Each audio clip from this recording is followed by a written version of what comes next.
Hey everybody, welcome. Thank you for joining the Druid Circle tonight. And tonight is On the Path. Let me just put a comment in here if you guys don't mind. See if this will work. We'll see. Alright, send. And then... Alright.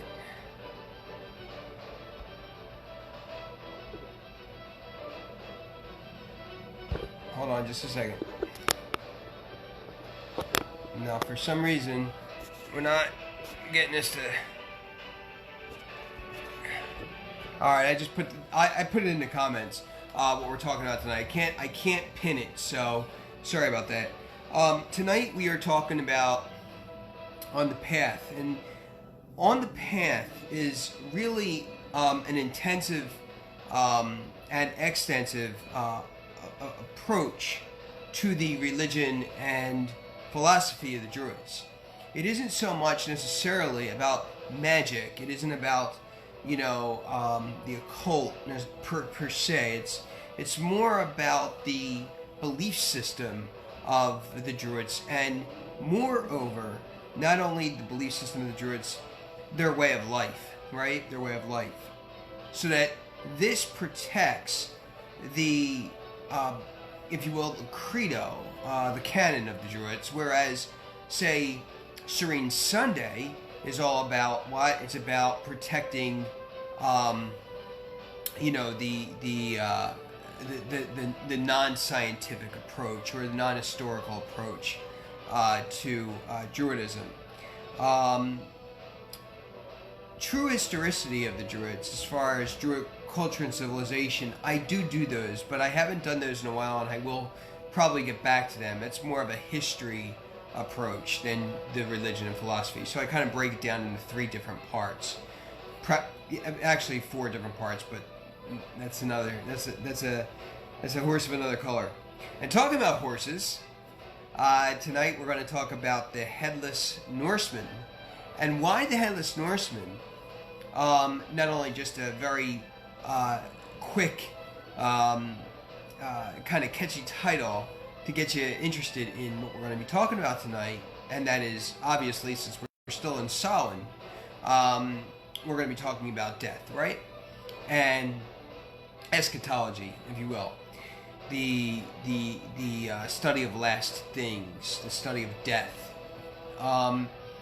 So, more importantly, why there are such different approaches to death. There are such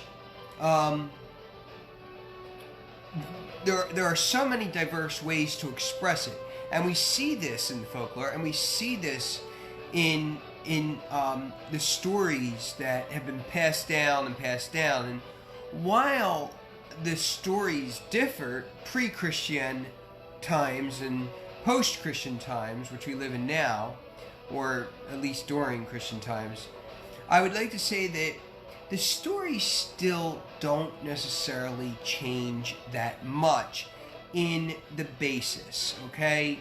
There's agenda, and that agenda has corrupted the true source of those stories, but I would say the inlay of the story is still basically the same. And we as Druids need to then go ahead and try to put some perspective onto these stories and into these stories, so this way we still hold the traditional values that those stories come with. I come to you as Druid Nicholas de Clan, founder of the Druid Circle, Druid Order of Blessed Stone and Wood, and Druid University, along with Druid Living, a conservative pagan media outlet, all to come within a few years. So let's begin. The Headless Norseman. One of the things that I think is so important is to understand that stories of decapitation, whether we are decapitating a live human being, ending their life with that decapitation, in some way, shape, or form. Or whether or not we're decapitating the corpse of us after we are in the ground. There is certainly a lot of folklore around it. One just off the top of the head is Count Dracula, right? The idea that we put a stake into the heart, we end the heart, into the corpse. And while that's not necessarily a decapitation, it certainly is a removal, if you will, of an organ that keeps us alive, right? But if we can go ahead and we decapitate it, we end the life, then we have that story in folklore. But tonight I'm not going to talk about Count Dracula so much, if you will, as we know it today. But I'm going to talk about two interesting tales. One that has a very Norse background, and one that has, or Nordic, if you will, and one that has a very Celtic background. And we're going to see beheadings in both of these stories, and there is a very interesting reason why we're going to talk about beheadings, because beheadings aren't actually beheadings at all. They're complete different. There's complete different reasoning behind each of these stories on why the beheadings occur. Next, we're going to talk about both horse and human stances after decapitation. What does it mean after a horse dies and we see the horse, in a picture, and that picture has the horse with two legs up? Or we see a picture of the horse with two legs down and the hind legs are up, Or what happens when one leg is up, The same sort of thing occurs when we're talking about a deceased individual and how they're positioned, their repose, if you will, and what that actually means. So we're going to talk about that too in these stories. And finally, how death itself ties into Druidic belief, ties into Druidic eschatology, if you will. And that's it. So let's begin, right? All right. If you're new and joining, tonight we're going to be talking about decapitation of the head and what it means and why it's important. So let's talk about the first story. The story of, in Norse, if you will, in Norse fashion, Nordic fashion. The story of Mimir, and in some cases Mimir. The story of Mimir is very interesting. It is one that provokes an interest into what happens to an individual. What happens to an individual once they reach enlightenment. All right? And we see that enlightenment in death itself. Right? We see the enlightenment in death itself. Because it is sullen, okay, we think of death in a way that helps us put us back on the path of where we are supposed to be on that path, right? And so in this first story of Mimir, what ends up happening is that the death is not necessarily, okay, the death is not necessarily the death of last things. It is the death of things forgotten, And we live in a very special time now where everything that we've learned, and everything that we've learned as far as our values are concerned, and our morals are concerned, and those sorts of things have all been twisted, right? And so, one of the jobs of the Druid is to help another individual remember, right? Remember. And so, in this case, the death itself has nothing to do with the death of the body. It has to do with the death of what we used to know.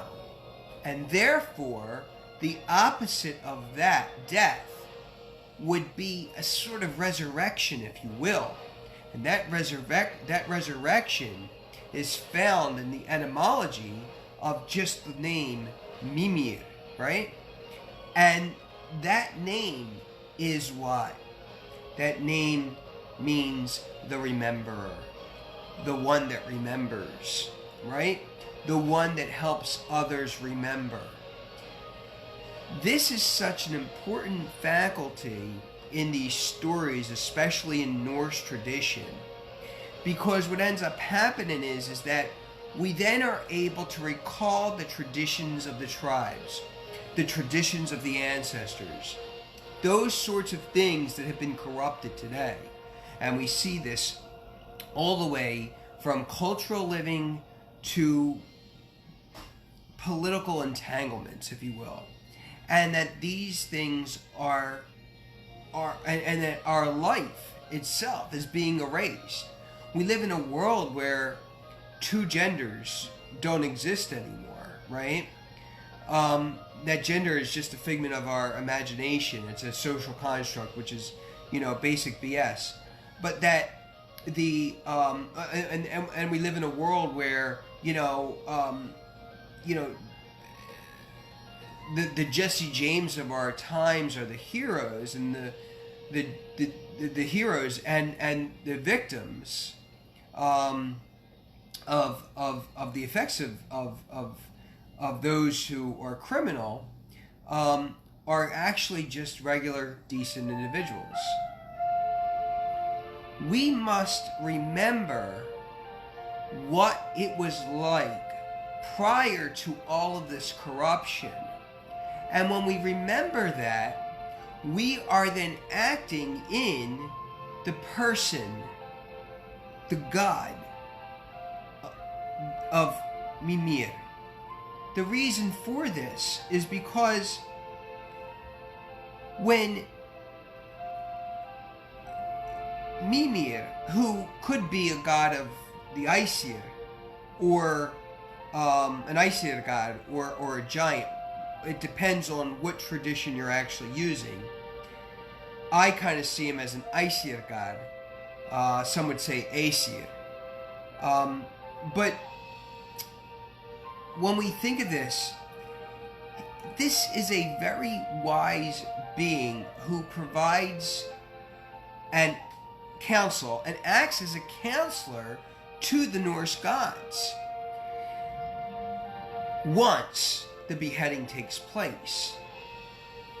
And it is done so in such an incredible way by Odin, or as I should say, Lord Odin, that we then begin to take on a vision that only can occur through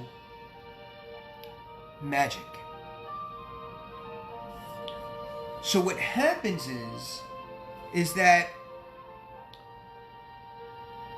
Mimir lives in this well, okay?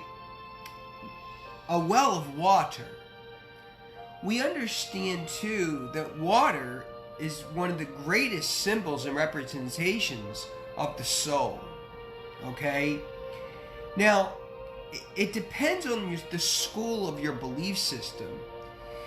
If the school of your belief system said that there was more than one well, which is also called the well of Urd, okay?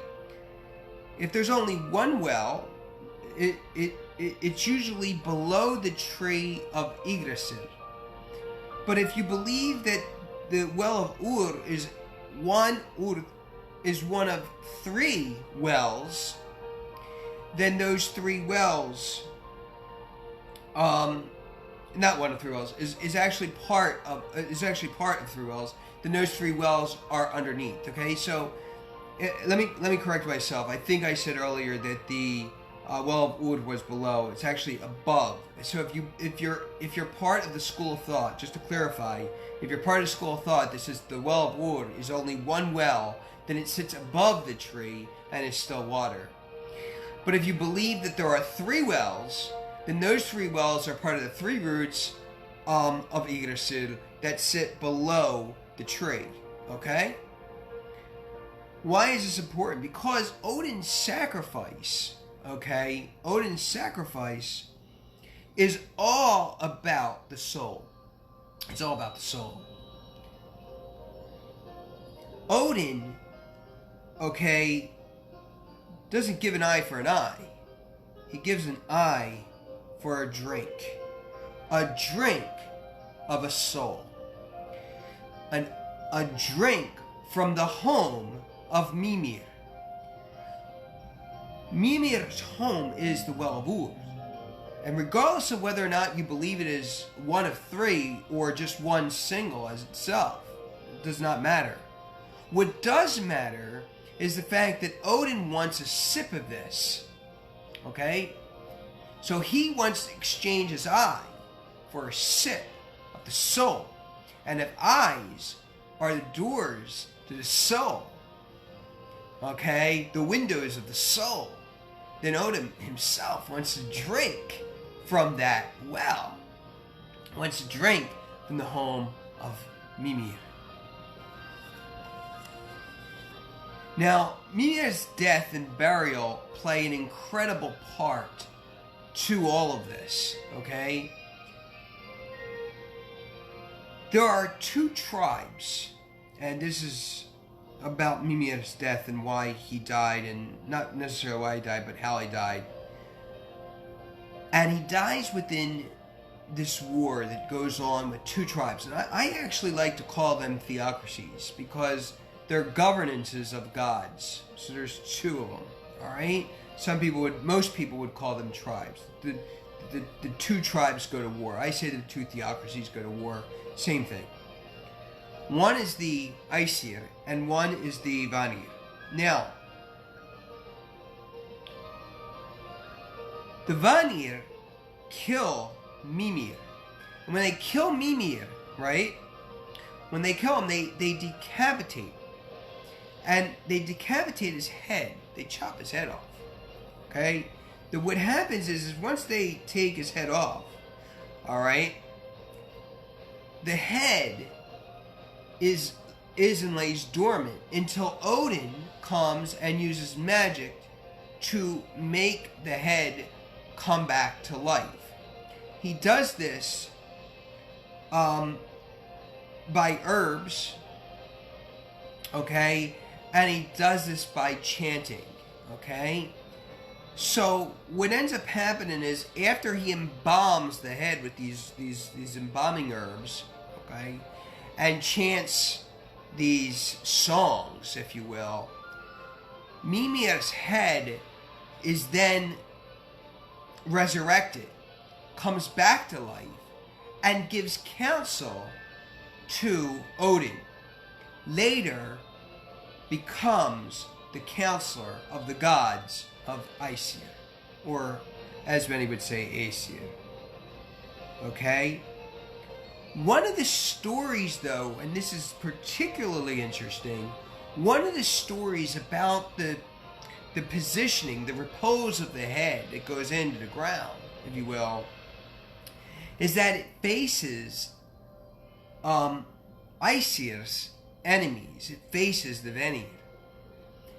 Reason for that is so that the head itself can then give counsel to the Aesir, give counsel to Odin as to where the opponents are, where the opposition is, and what the opposition plans. This way, the Aesir then have a much better tactic on how to, if you will, win the war. While tonight isn't necessarily about the war between the Aesir and the Vanir, it is certainly about the positioning of the head and why the head is so important and why Mimir is so important. Mimir is important,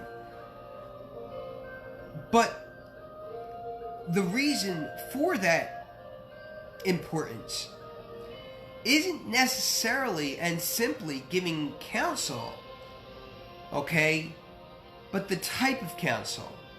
And that goes back to the etymology of the name Mimir, which is the rememberer. What Mimir does is tries to help the gods remember the gods of the gods, if you will, the ancestors of the gods, and their tribal traditions, so that it is never, ever, ever forgotten. Why is this particularly important for Druidic thought? It's particularly important to Druidic thought because things were committed to memory. And that's why it's such an awesome way of bringing the two together. That is not only of the Celtic priests, but of the Nordic priests. Not only of the Druids, but also of the Gotha. Okay?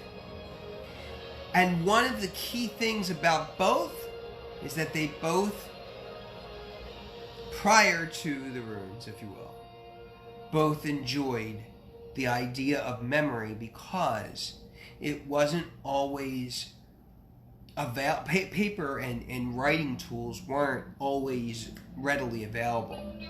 You had to remember things. This even goes back to ancient Greek philosophers that committed to memory huge books, okay? And were able to just simply remember what were those stories. And that's why I try to continue today to talk to you about what? To try to talk to you about today's traditions and understanding those traditions and remembering those traditions and buying old books. That doesn't necessarily mean that new books aren't good. It just means that the older books are the things that we really need to remember. Because the newer books today that are written about the older books are the things that we should be remembering. And that is what really helps Mimir's, if you will, in a sense, resurrection. And how Mimir comes back to say, I will be the advisor of memory, the advisor of helping one utilize tribal traditions and using those traditions to help one with advice. Because it was those traditions and those stories and that folklore that helped individuals see sometimes, and in many cases, a sort of moral. What was this story being told for? And that is really the key to the idea of the life and death of Mimir. Now let's talk about the second folktale, which is the Dula. The Dula. The Dulan, okay, the Dulan, or the Dula, if you will, is the Headless Horseman. The Headless Horseman is the second tale that I want to talk to you about. And the reason why I want to tell this tale is because this tale is a tale to understand a little bit more deeply the idea of moving into the decapitation itself, and why the decapitation of the head is so important. And we see the importance in Mimir's life, and life as an advisor to the gods, if you will, okay? And why we can still communicate with Mimir. But also, why we would not communicate or want to communicate with the Dula or the Dulan. So, the life of the Dula embodies the kromda, or the kromda. The kromda is a fertility god, which says to those invoking this god, usually if we would have a Roman day, it would be the day of the sun, Sunday, that there were days that people would invoke this deity, and what he demanded for fertility was that one would have to decapitate another individual to get or become fertile. Now, the fertility and the idea of fertility for this story isn't necessarily important. But what is important about the story of the doula and the kromda, and why the doula encompasses, if you will, or embodies the kromda, is that we possess an innate need of things, in this case fertility, to be fertile, right? And that we would go to any extent to do it. And if we would go as far as decapitating somebody, it shows the human desire and the need for that desire, that one would go as far as decapitating another to get what they want, right? Neither selling you on decapitation to get what we want, or selling you on the idea of beheading. The purpose of this story is to let you know that the doula is the doulan is very interesting, because it shows that the Headless Horseman, okay, is driven by being mad. By mad in the sense of angry, right? Not by being crazy. He didn't go crazy, he just went mad. He didn't go insane.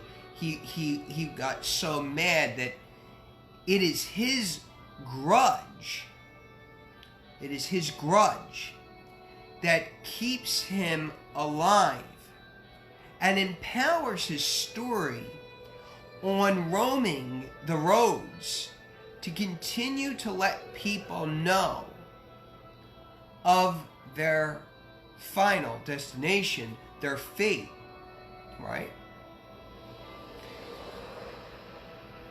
And I think that it's that the reason why he's so mad is because there is apparently a story where St. Patrick and him, okay, or St. Patrick, in Kromda, the embodiment of the doula, okay, is ended when Patrick uses magic.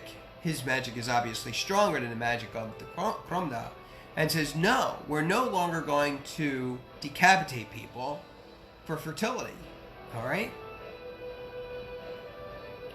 Now, interestingly enough, though, the stopping of that isn't necessarily the only stopping, because the doula's or the doulan's grudge is he's so angry that he is ruled and governed by anger. And it isn't necessarily, it is, I guess in a way, it's justified. Whether it's right or wrong is a different story, but it's a justifiable grudge, you know? So he continues the rule with the head of him carrying his head on the horse.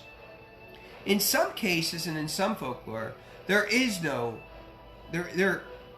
is no head, the Headless Horseman is truly headless, and that's it. He doesn't carry his own head.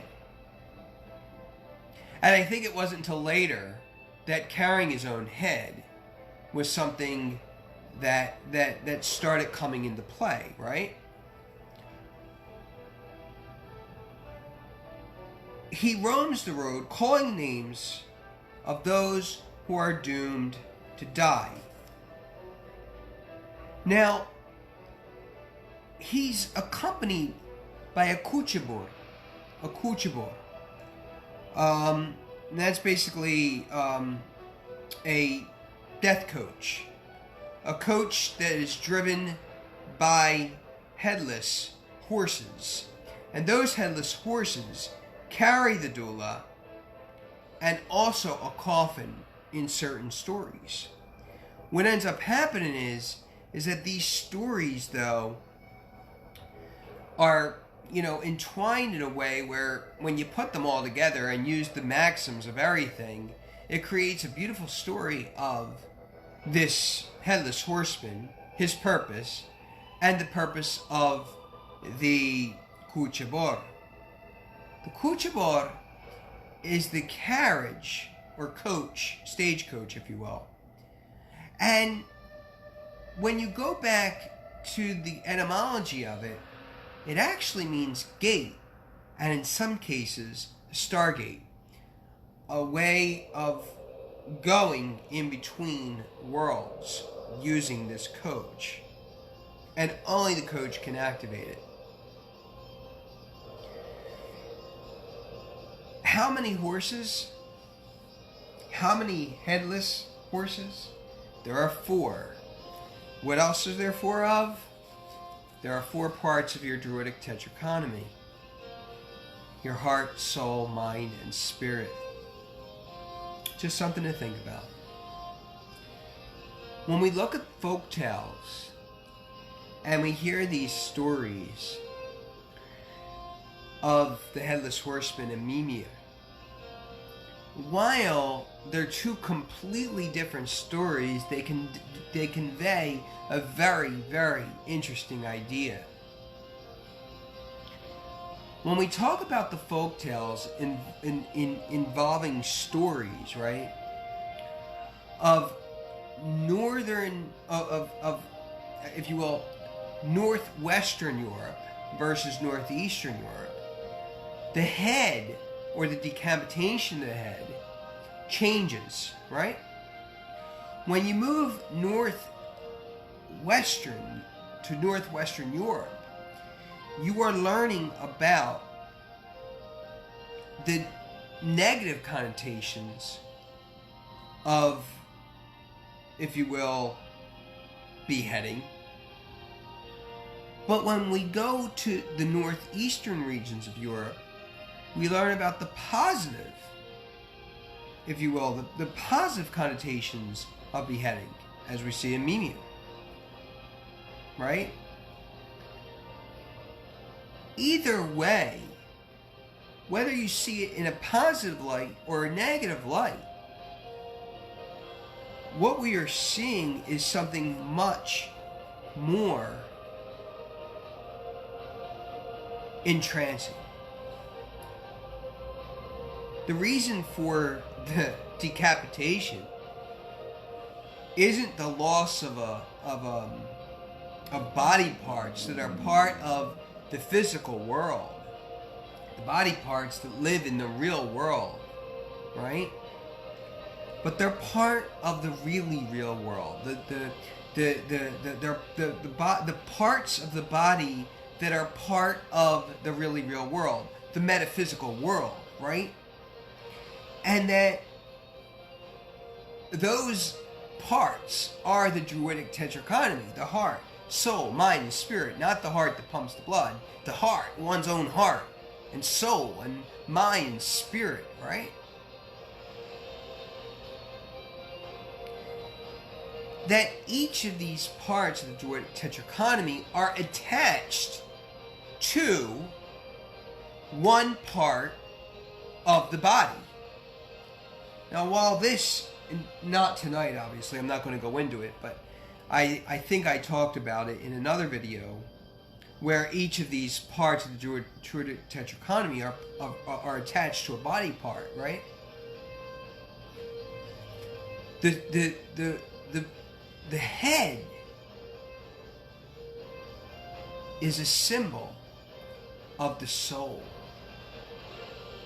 That's why when we look at it and we go back to our first story, our poetic edit, right? The poem is talking about the idea that the head gives way to the soul, and the soul is what generates the council.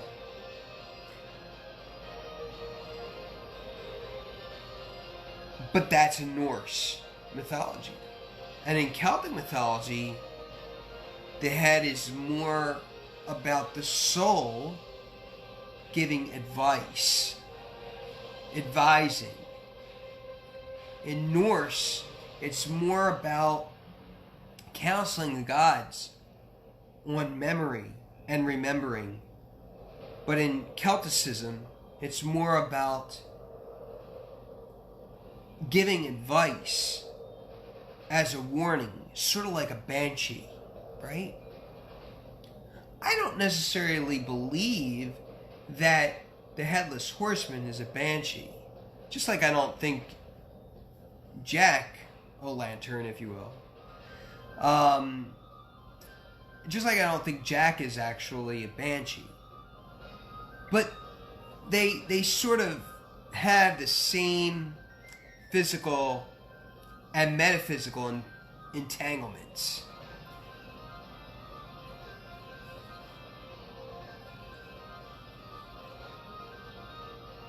Whereas in Norse mythology, the head or the soul is all about the past, remembering the past, whereas in Celticism, the head or the soul is all about embracing the future. So what is the head? The head has to be the soul. There's no other reasoning for it. This is the reason why we go back to that very old Druidic belief that, and even Gothic belief, as in the Gothar, the priests of the Norse. The idea that the head was definitely, and I don't think hands down anybody would debate on this, the head was definitely the soul. It was a representation of the soul. That was the head. What happens to the eyes, though? What happens to the ears, the nose, the mouth of the head if it's decapitated? What happens? Well, in Norse mythology, it's still there. It doesn't leave. The body dies. The body is ended. But in Celtic mythology, it lives on, and therefore must be destroyed, because a head without a body is a being without a soul. And that is so so important, and that's such an important trait of both traditions, showing why the head lives and why the head dies. Two complete opposite stories, yet antagonizing the truth out of them, which is understanding the role of the soul.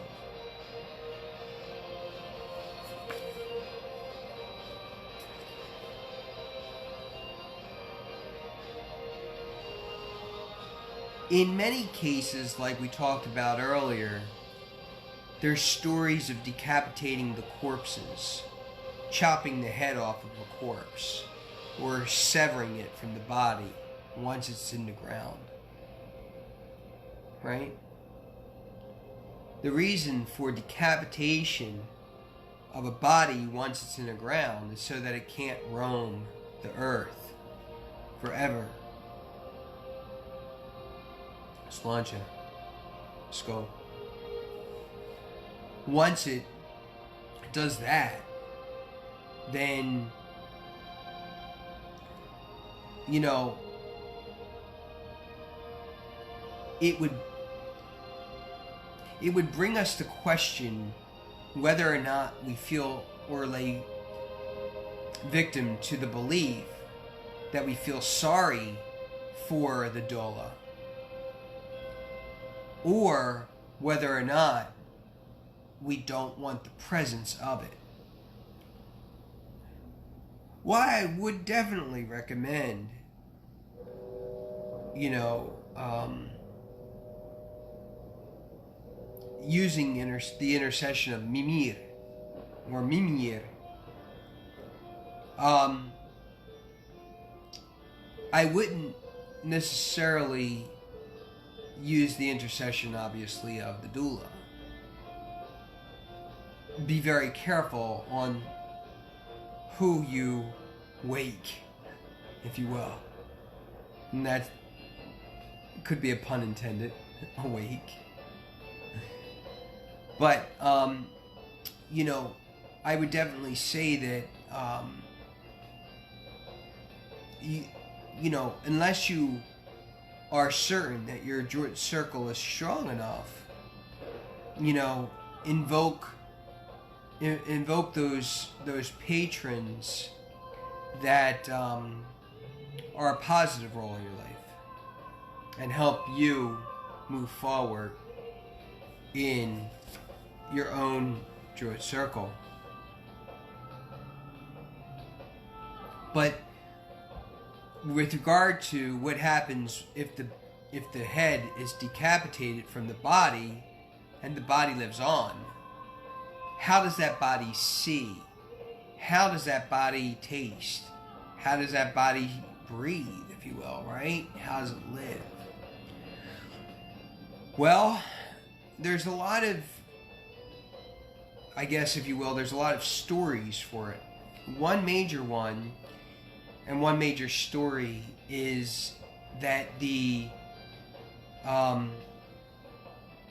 body itself, the shoulders become the eyes, the chest or the breastplate becomes the mouth, the neck becomes the way, or the trunk, if you will, becomes the place where it's able to breathe,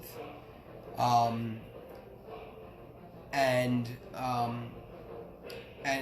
taste. So that, or you know, or sense, if you will.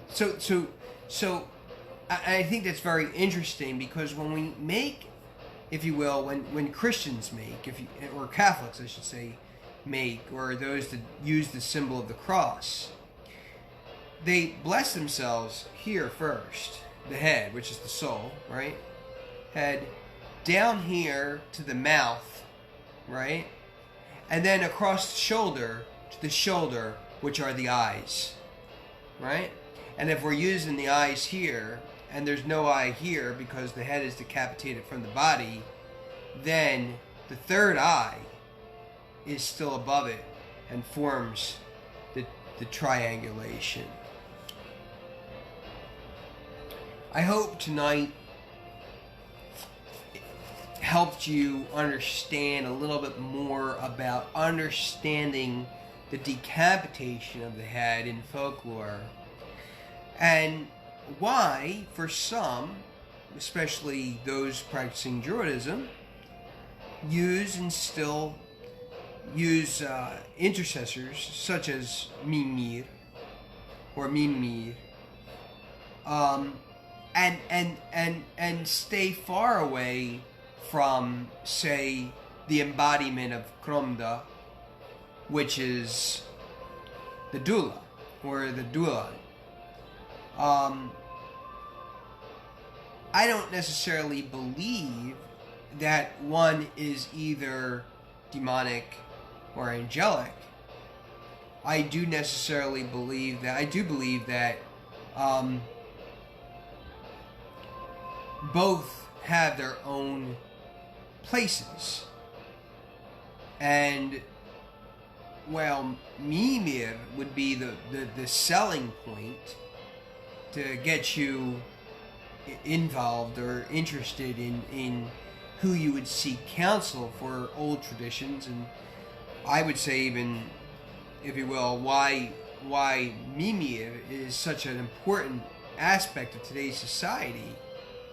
In a world we live in where up is down and left is right and in is out, I would say that the story of Mimir is more of a convincing one that helps you recognize the importance of roles in understanding the Headless Norseman. Tonight we talked about two folk tales. The folk tales of or poems, if you will, of Mimir and Dula. We investigated and looked deeper into beheadings and why beheadings played such an important key role in fate. We talked about horses and the four headless horses, and why positioning of horses, and you could do this on your own, why they play such an important role in the timeline from this point in time to the next point in time, and why horsemen, if you will, are headless, and in some cases why a god's body dies but that the Dula body stays alive. So they're completely opposite stories of head repose, if you will. And finally, why death and the understanding of Druidic eschatology plays such an important role in these folktales. Alright. What I'm going to do is I'm just going to see if I can highlight this. Hold on just a second.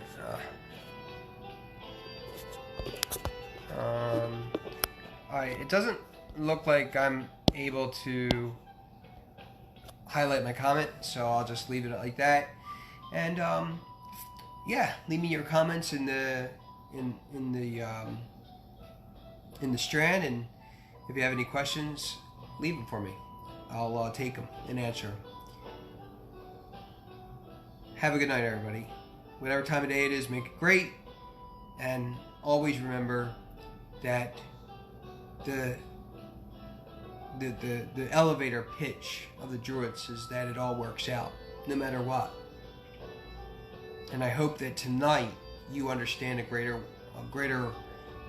you had a greater emphasis on how you can use these to help you become more of an enlightened being.